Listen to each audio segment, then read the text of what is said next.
I did promise at the beginning of the day that I would be going through all of the summer 2022 anime because I did not give you guys a summer 2022 anime stream where we go through all the trailers. Instead, what I'm going to do, I'm just going to do just a basic tier list of every show that's airing right now. This will be my chance to basically talk about everything that's aired to see if you've missed anything. Is anyone actually watching anime this season? But before we move on, I'd like to give a shout out to today's sponsor, Bloodline Heroes of Lithus. Guys, are you ready for the place where new legends will be born?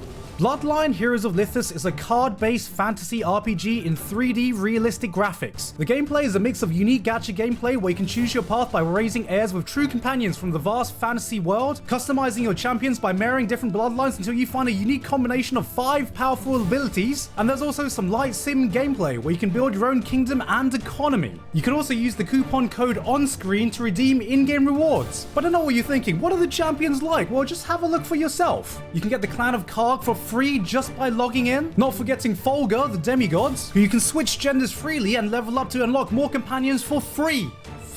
By marring champions, you can create even more powerful offspring, and if you log in right now, you can get this heir for free. So, what are you waiting for? Click the link in the description to download this game today for free to play on iOS and Android. Thank you very much to Bloodline Heroes of Lithus for sponsoring this episode.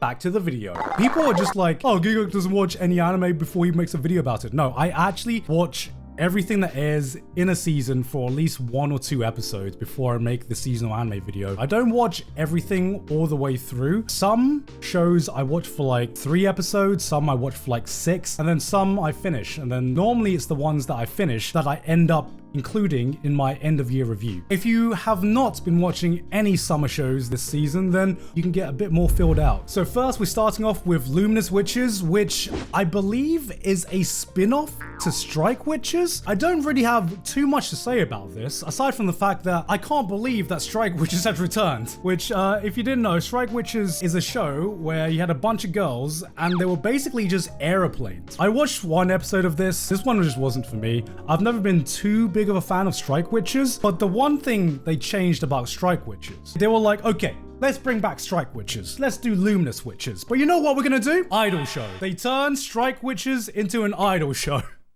Because of course they did. I'm gonna put this in C tier. I watched it and personally, I'm not a big fan of idol shows to begin with. I'm sorry, idol fans, I'm sorry. That's gonna be a reoccurring trend. You're gonna see a lot here. Also, the CG absolutely sucked for this as well. So they didn't even get like good CG for this. Maid in Abyss, easily be S tier. Without spoiling what I'm going to say about everything else, I think Maid in Abyss is quite easily the best show airing right now. Can we all agree on that? It's hard to talk about sequels because it's kind of like, you know, if you enjoyed the previous seasons, well, you're probably going to enjoy this season as well. I'm not a manga reader. I don't know how many of you guys are manga readers for Maid in Abyss. I've heard that things are only going to get worse from here on out. I don't know how much more children suffering my heart can handle. Would I say that I enjoy Maid in Abyss? Well, it's kind of like saying, do you enjoy clinical depression? I'm not really a fan of horror, but I'm like a huge fan of cosmic horror and Lovecraftian horror. Maid in Abyss is one of the few anime that I've seen that just does Lovecraftian horror and just cosmic horror really, really fucking well. I'll be real, I only watched the first episode of season 2 because this is going to be one of those shows that I'm going to end up marathoning. I watched 1 episode for the video and that's it. Even in that 1 episode, I'm like, man, I think Kevin's gonna be doing his best work in this so far. So if you don't know Kevin Penkin, highly talented composer. He's an Aussie bloke. He's also my good personal friend. He kind of said to me, without spoiling any tracks or anything that he did in Maid in Abyss, he kind of said to me that I should very much look forward to his work in Maid in Abyss season 2. And even just listening to the first episode, I can see that this is probably going to be some of his best work yet. And is it weird that I forgot how good the music in Maid in Abyss was? And the reason for that is because being such a good mate with Kevin now, I can often forget how fucking talented that bloke is. Maid in Abyss, easy S tier.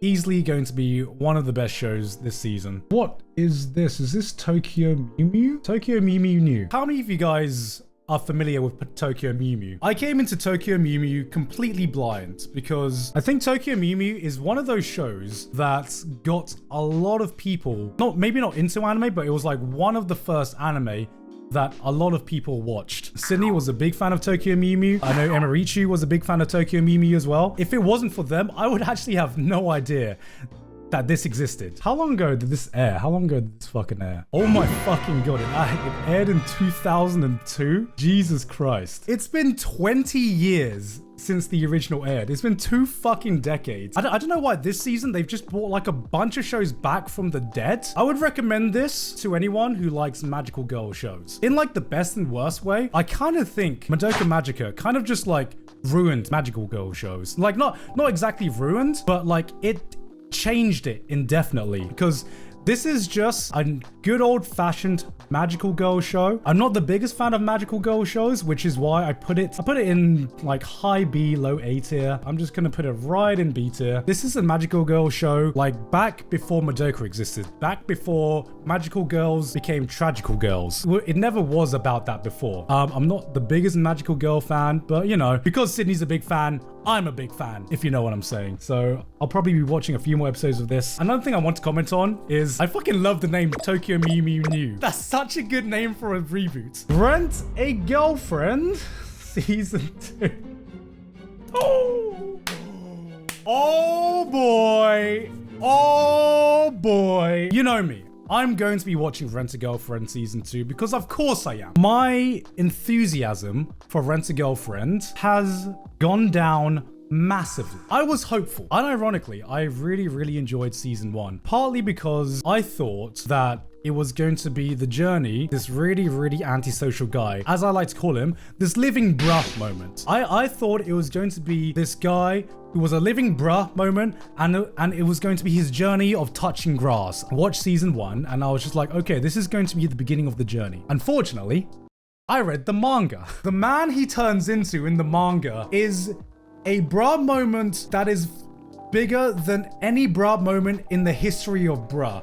I'm pretty sure they invented that word just for this one fucking man. I'm pretty sure the term maidenless came from watching Kazuya. He is the progenitor of maidenless behavior. Having said that, Season 2, I think is going to be like actually good. You know what the fuck I'm talking about. There is an arc in the manga that is actually good, and it gives you hope. When I went up to the manga, this arc had just ended and I thought it was a really good arc. I don't know when I said this, but I remember saying Chizuru was like in the top running to maybe be my best waifu of all time. She was in the running at that moment to like possibly edge out Senjagahara as best girl. Yeah, that's a dream that's long dead now. I want to clown on Rent a Girlfriend so fucking much, and I will continue clowning on Rent a Girlfriend. And if it's the manga, I will go to the fucking circus and I will read Rent a Girlfriend right there, because that's where Rent a Girlfriend belongs. Where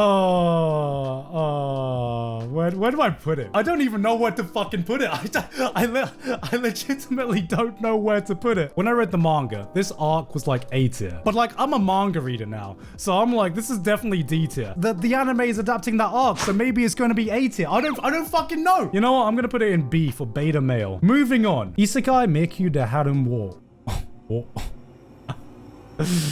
So, yeah, we're gonna put it there. Are we gonna put it there? It's either S tier or it's H tier. I shouldn't enjoy this show as much as I do. The premise of this show is so offensive, it's so unethical that it loops around and becomes like the most unoffensive show of all time. But the thing that blows my mind is that this isekai has more thought put into its world building and power systems than like 90% of other isekai. Like how? I'm not even joking. I'm actually not joking, because in the first 3 episodes, there is basically like zero nudity, right? Because it's so engrossed within the story and the premise that it sets up. Like, how is this isekai being so well done compared to so many other fucking isekai? And then afterwards, so recently, episode 4 just aired. So the first 3 episodes was just the process of him getting his first girl. Without saying too much, guys, they fucking delivered. They fucking delivered. This obviously isn't on the same level as like your usual hentai, But I'ma say this. If I had the choice to watch Queen Bee or this, I would choose this. There's no other way I can say it, okay? Before I get cancelled. Guys, I'ma say it, okay? I'ma say it. Slavery, bad. Legitimately, it's a good isekai, but then it rewards you at the end of it as well. So what more can you ask for in a show? It's H tier, but we'll leave it in S. I'm getting hyped up over a fucking hentai. Okay, next show. What was the name of this one? Soredemo Ayumu. I'll be honest, I didn't really enjoy this. This was like the most 5 out of 10 show that I've seen. I know a lot of people want it to go in like A tier. It's just Takagi-san with like the genders swapped over. I really wasn't that big of a fan of Takagi-san. If you liked Takagi-san, it's gonna be an A tier. But for me, it's an inoffensive, cute rom-com. I watched the first episode and I actually almost fell asleep. I'm gonna be honest. It's cute, it's inoffensive, just not my kind of show. I'd actually watch Rent a Girlfriend over this any day of the week. Okay, this is... I'm gonna try and remember the name of the show. My Isekai Life, something, second class, something, strongest sage in the world. Right? I feel like I just named 7 different isekai there. Let me see the actual name of it. My Isekai Life, I gained a second character class and became the strongest sage in the world. Okay. I almost got it right. This is pretty much... It's not D tier. It's not D tier. I know there's gonna be a lot of isekai haters in chat right now. I know that, guys. Come on. I know. It's not shit. It's just okay. It's okay. It's okay. I'll put it in B tier. Or C tier. No, B tier. No, C. Okay, let's just get all the isekai out the way first. There's probably another isekai that I enjoyed less than this, but I think this is the isekai I did enjoy the least. I'll drop this into C tier then. Yeah, okay, it's a C. Isekai Ojisan. Definite A. Isekai Ojisan, I wouldn't put it in the same tier as Maid in Abyss, and of course the other fucking great isekai this season, but like, I remember seeing the name and I thought that they had just run out of ideas. I thought that, oh, you know, it's like, it's an uncle, but he goes to another world. I thought it was going to be like the same concept as the mum isekai, where it's just a completely normal isekai, but this time there's going to be an uncle in it. But this is unironically like one of the most unique takes I've seen on the isekai genre in a long fucking time, because it's not really even an isekai story. It's a post-isekai story. It's a parody of isekai. And like, one thing I really love about Uncle from Another World is that there are so many shows that live on trying to be meta alone. Like, in a lot of shows, the joke is the fact that it's meta. The joke is the fact that, oh, it's doing something that not every other isekai does. But one thing that I think is really strong about Uncle from Another World is that it's not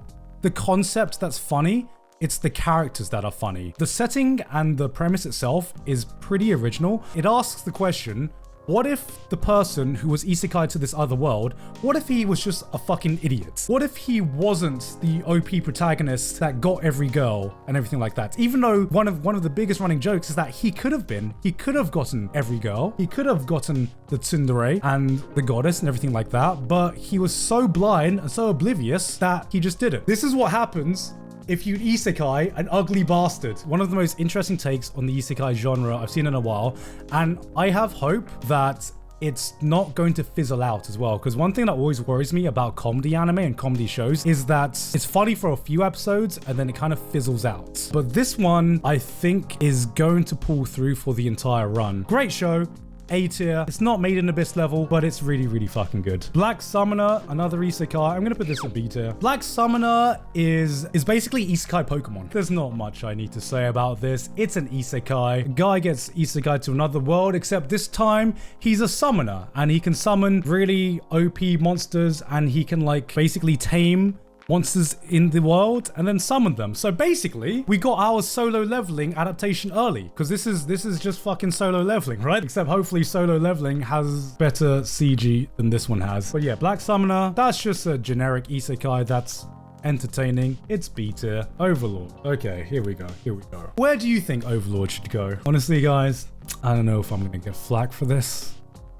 That's that's kind of where Overlord is for me, guys. Oh, I'm ready for some controversy. I'm ready for some controversy. Okay, so I think when Overlord season 1 originally aired, it was like up here. It was like A tier, S or A tier. That was like Overlord season 1 back when it aired. But there's been 2 issues with Overlord as much as I've seen. One thing is that every season has gotten progressively worse. I fucking loved season 1. Season 1 was so entertaining because for the first time you got to see a villain in an isekai world and you tried to see that villain take over that isekai world. It really gave a shit about its world building as well, which separated it from a lot of other isekai around it. But unfortunately, what it's missing right now and what I'm waiting for is a payoff, because to me, Overlord just hasn't had any significant payoff I can think of since season 1. Since like that final fight in season 1, that was like the only real payoff I remember getting from Overlord. It was like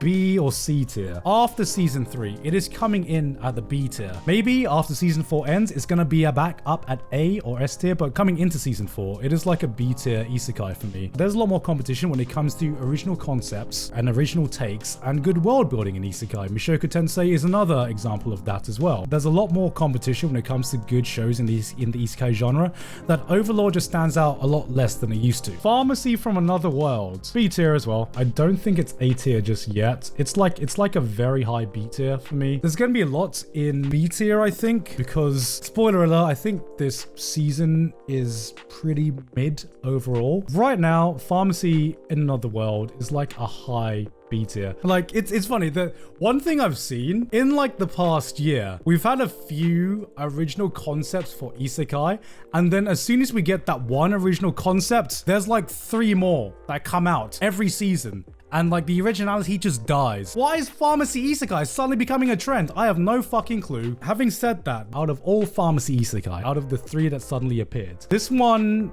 is the one that's caught my interest the most. Genuinely, I think the concept for this isekai is very interesting. Even though we've had other pharmacy isekai anime before, I like the concept of someone who's a medical expert completely revolutionizing a world where the medical systems are not very well developed. I really, really like that concept. It's like a high B. Moving on to Danmachi Season 4. Is anyone actually still watching Danmachi? This is just like another B tier for me. Summertime Render. I don't know why this tier list has Summertime Render in it, because it's technically from last season. I guess it's continuing on to this season, but this is an easy S tier. If you are not watching Summertime Render, which a lot of you are probably not because it's stuck in Disney jail right now, it is one of the shows I'm enjoying like the most this year so far. I'm really, really worried because I haven't enjoyed a mystery this much in a very, very long time, because it is a mystery show. It's one of those shows where you put on the next episode and a new fucking insane plot twist happens, or a new element gets added that makes the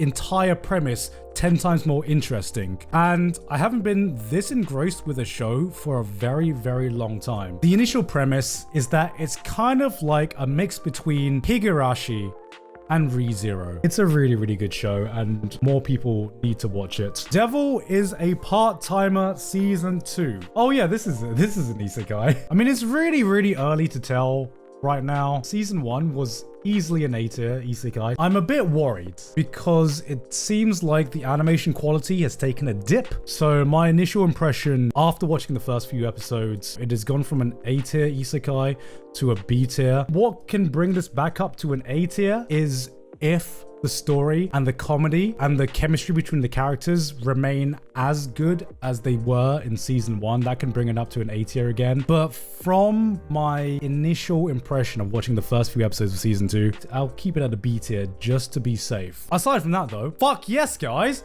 fuck yes, we got another season. I think I'm more hyped at the fact that it happened more than I was watching episode 1 and 2 of this new season. I'm gonna be honest, I'm gonna be fucking honest. I was more hyped. I'm more hyped at the fact that we fucking did it, boys, rather than the final product of the show itself. So what does that mean? It means that no game, no life has a chance. The dream isn't dead, guys. The dream is not dead. Stop it, guys. Stop saying copium. This isn't copium, guys. This is hopium. This is hopium. We are in full hopium right now, okay? It would be copium if we didn't get so many fucking shows being resurrected from the dead. We got Spice and Wolf. We got fucking Tokyo Mew Mew. Not only that, we got fucking Classroom of the Elite Season 2. I'm gonna put that...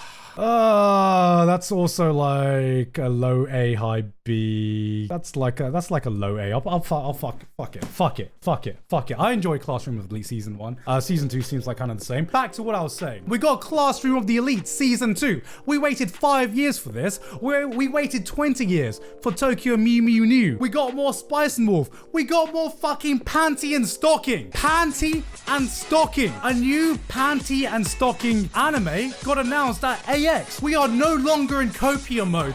We are in Hopium mode, okay? As for Baccano Season 2, I fully have given up hope for now. Let me get back to the other show that got resurrected this season, which was Classroom of the Elite Season 2. Has anyone read the light novels for Classroom of the Elite? I just want to know if it's going to be good. I'm sure for most people, this would be like light novel trash. Classroom of the Elite was my light novel trash. It's just really good junk food. It's an original power fantasy light novel show, and that's what I really liked about it. That fucking season 1 ending, that fucking blue-balled me for 5 whole years. So I'm actually glad we got a sequel to this. Is season 2 going to be as good as season 1? I don't know. I'll put it in A. Why not? Better than some of the shows here. All right, next show. This show.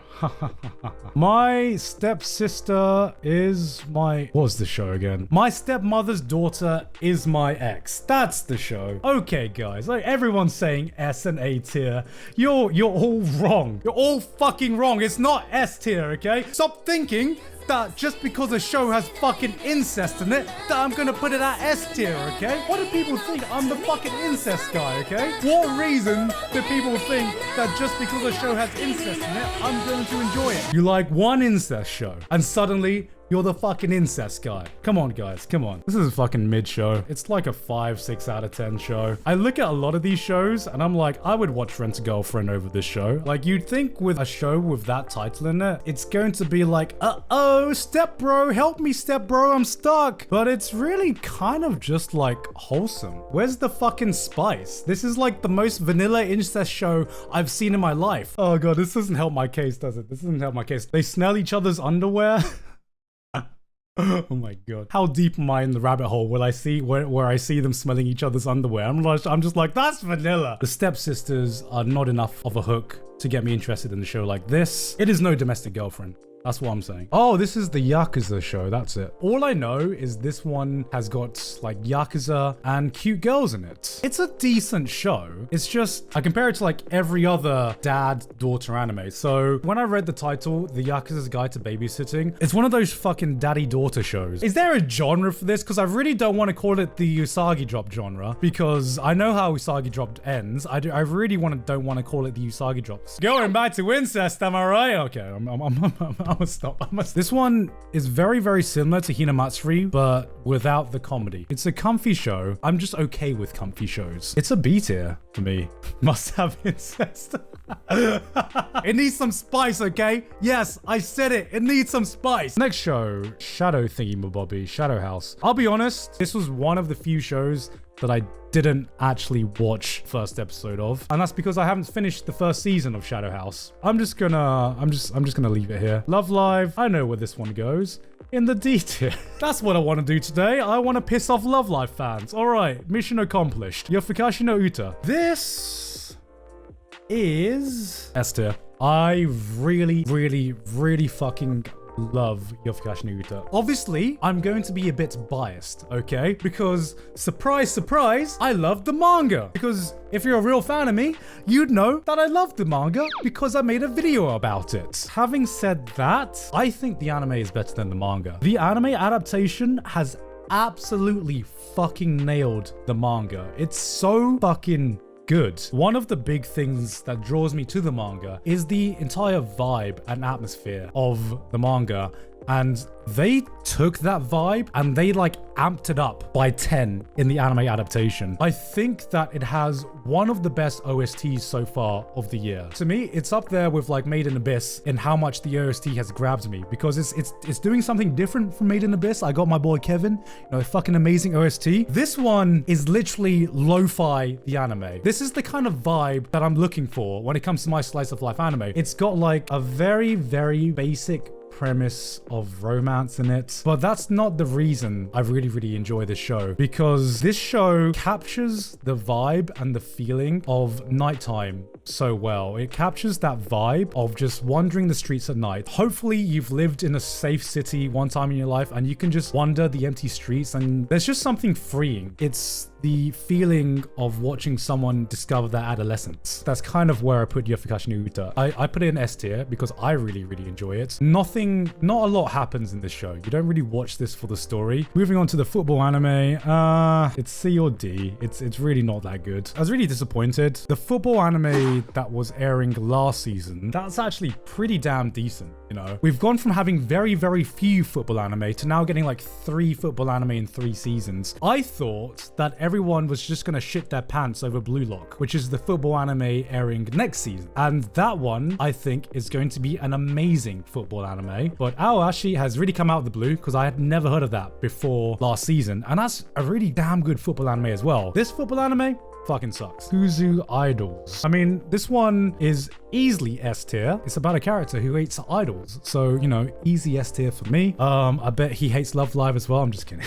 This was a weird show. I'm all for idol shows where it shows the darker side of idols. Oshinoko is an obvious example. One reason I'm not really a big fan of idol shows, there's not any legitimate criticism I can throw against idol shows. The premise just doesn't really interest me. The first episode didn't really grab me. It's a C tier. All right, next one. Lycoris Recoil. This one is A tier. It's not S tier yet. To me, this one has the potential to be really good, but it's way too early to tell right now. It's one of those shows that I think has a really strong start. The first 3-4 episodes have been really good. It's just waifu John Wick. I fucking love the energy of the main character. One thing I do like about the show is that it's an anime original. Having an anime original makes it like exciting. Nobody knows what's gonna happen next. But that's a double-edged sword, because that could mean it could be a really fucking good show, or that could also mean that it's a show that has a decent start and then it just fizzles out. I've seen that happen so many times. I'm hoping that it's gonna be this year's Vivi, because Vivi was the last anime original I can think of that had a really good beginning and kind of followed through with that to the end. I feel like this would have drawn me in way more if I hadn't seen 17 other million shows now with cute girls doing gun battles. But now there's just like so many of them that I'm waiting for it to do something really different. It's got to do something more than be cute to draw me in. One thing that doesn't make sense about this show though, how does this make sense? Chisato's gun has armor piercing rubber bullets. Armor piercing rubber bullets. I don't even need to be American to tell you that makes absolutely no fucking sense. Because the other thing as well, this one I can suspend my disbelief in because it's just fucking cool. But apparently Chisato was born in the fucking Matrix because she can dodge bullets like Neo. The entire premise of that is that she's so skilled and her eyesight's so good that she can see the trajectory of the bullet before it's fired. There's no way that makes absolutely any sense at all. But yeah, wait to see how this progresses. It could go up to an S tier, or it could easily go down to a B or even C tier, depending on how the next few episodes pan out. So yeah, I'll keep it at A tier for now. This show, Teppen, I'm just gonna skip this one. It's a D tier. It's not that good. Lucifer and the Biscuit Hammer. It's a mid show. I saw a comment that said salty mid, which I believe is the reason why a lot of people would probably put it lower. Lucifer and the Biscuit Hammer, from what I hear, an absolutely amazing manga. If you talk to a lot of people in the manga community, they will big this show up. It's a lot of people's personal favorites, and it comes from like the same author that's done a lot of other great works as well. Unfortunately, there's not much for me to say about this, aside from the fact that it got the Queen Bee treatment. I've not read the manga, so I don't know how good the manga is, but I watched it, and I thought it was like pretty interesting, actually. I thought that it was a show that had potential, but I also thought that there was a lot of it that was just mediocre as fuck. But yeah, it's a B tier. I would recommend you guys read the manga, as I'm probably going to do as well. This one's another B. It's mid. It's Science Saru. It has potential to be good, but it's just not catching my interest. If you don't know Science Saru, the studio that was made by Masaki Iwasa, so it has a very unique art style and everything like that. The best way I can describe this, Masaki Iwasa does the metaverse. It has the potential to be higher. One thing about this show is that it definitely has a very, very unique visual style. I very much do love Science Diary's work. They make anime that doesn't look like any other anime that's airing. One thing that I love, all of their shows just feel different. And they have a very unique animation style as well. Along with that, sometimes their concepts are just a bit weird, a bit too weird. I'm all for art house and everything like that, but I definitely have to be in a specific mood, and it definitely has to be a really, really special show to draw me in. Really, really liked Eizouken a lot. This one I feel has the potential to jump up to A tier, but the first 2 episodes really didn't grab me that much. This is basically Ready Player One or the metaverse or whatever. This one is B tier. Not much to say about this. Look, guys, when we've already got the Isekai Harem anime, this is more culture in one show than most seasons have put together. This one has big tittied Onesan succubus. If you want to watch an ecchi show with a big tittied Onesan succubus, you can go for it. Good for you. All I'm saying is, I'm not gonna watch this show. But if the doujinshis are out, that's a different story. Moving on. Engage Kiss. This is a very, I'm gonna put it here. I think that this is actually pretty bad. Chat, are you trolling? Does it actually get better? It only starts after episode 3. Okay, I've only seen 1 episode of this, but I really was not impressed with episode 1 at fucking all. There's so many fucking red flags about this show, man. Why the fuck was the kiss scene so well animated? The only thing that like really saved it, the animation for some reason was really, really fucking good. I think that put people in a false sense of security that this show had potential, because everything about this show screams generic. One thing about this show that really confused me, why the fuck are all the girls falling for this guy? The show opens up with these 2 girls basically just taking care of this guy. He's a deadbeat who's basically got no money, and he's like the most boring, plain motherfucker of all time. Like, what the fuck? All right, RWBY. Honestly, what impresses me about RWBY is more the fact that it got made. It's a RWBY anime by Studio Shaft with association with Genrobuchi. That absolutely just blows my fucking mind. One other thing that's impressed me is that it has some of the best animated sequences in this season. Some of the singular cuts, like that first fight with RWBY and the robbers, I was just like, holy shit! Am I fucking watching RWBY? Holy fuck! But like, having said that, the story of RWBY never really interested me too much. The thing that's always interested me about RWBY is the fight scenes, because I think Monty was an absolute genius when it comes to fight scenes. I think some of the later fight scenes, you know, definitely live up to his legacy as well. But I think Monty did it better. I'm gonna say it, guys. I'm gonna say it. The cartoon did it better, okay? Like, okay, this is 2D animation and everything. Like, it's all nice and shiny and pretty and everything like that. But I think there's just a fluidity to the fights in the original RWBY that's just like really, really fucking magical to watch. I think the RWBY anime, I've seen the fights in the RWBY anime, and there's some really nice looking shots, but the fights just don't have that magic in them when it comes to the choreography. Because one of the most amazing things about watching RWBY fights is its choreography. But seeing some of the fights, especially the Nevermore fights, it just seemed like a very standard anime fight. All of the strengths of 3D animation, and it amped it up to the best it could possibly be. So what makes the fight scenes so amazing about the original RWBY, there's so many fucking things going on in the Nevermore fights. And what's so good about it is that one person does an action and this naturally flows to someone else doing something else, and then the camera pans over to another person doing another action. It's like an action that just never breaks its flow. It's so fluid. And the only other anime that I think has done something similar to that in 2D form is Demon Slayer Season 2. And that's like one of the best looking anime that's like ever been made. It's aged so well. Like, I can watch a lot of his fight scenes now and it still hits just as hard as when he originally made them. I would not choose to watch this over the original, actually. So we have basically 2 shows left. I watched this one this morning. This one was just fucking weird.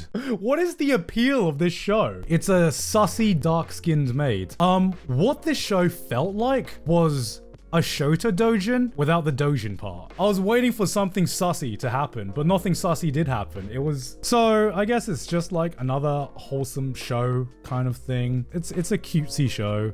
It goes with the rest of the cutesy shows. It's a B tier. This one, what the fuck was this one again? Oh, it was this show. Okay, this one was weird. This is coming from, I believe, the same character designer as ReZero or something like that. When I saw this poster, I was just like, oh my god, it's fucking Sagari. This one's a gacha game adaptation. It's basically just Little Witch Academia. Little Witch Academia, except more K-On! You have a bunch of girls who are drinking tea, but they're also in a witch academy to learn magic or whatever the fuck. And it's just a very, very nice, comfy, cutesy show for like 20 minutes. And then suddenly, after 20 minutes, you see massacre. So suddenly, out of nowhere, there's a scene where someone is just massacring a bunch of people. I shit you not. I fucking shit you not. And I'm like, what the fuck is going on? I literally got whiplash watching that scene. So I don't know if it's gonna do like a fucking Madoka Magica kind of thing where, oh, it's a cutesy girl show. Oh wait, not really. It's really a dark show. I don't really have much high hopes. It's a gacha game, and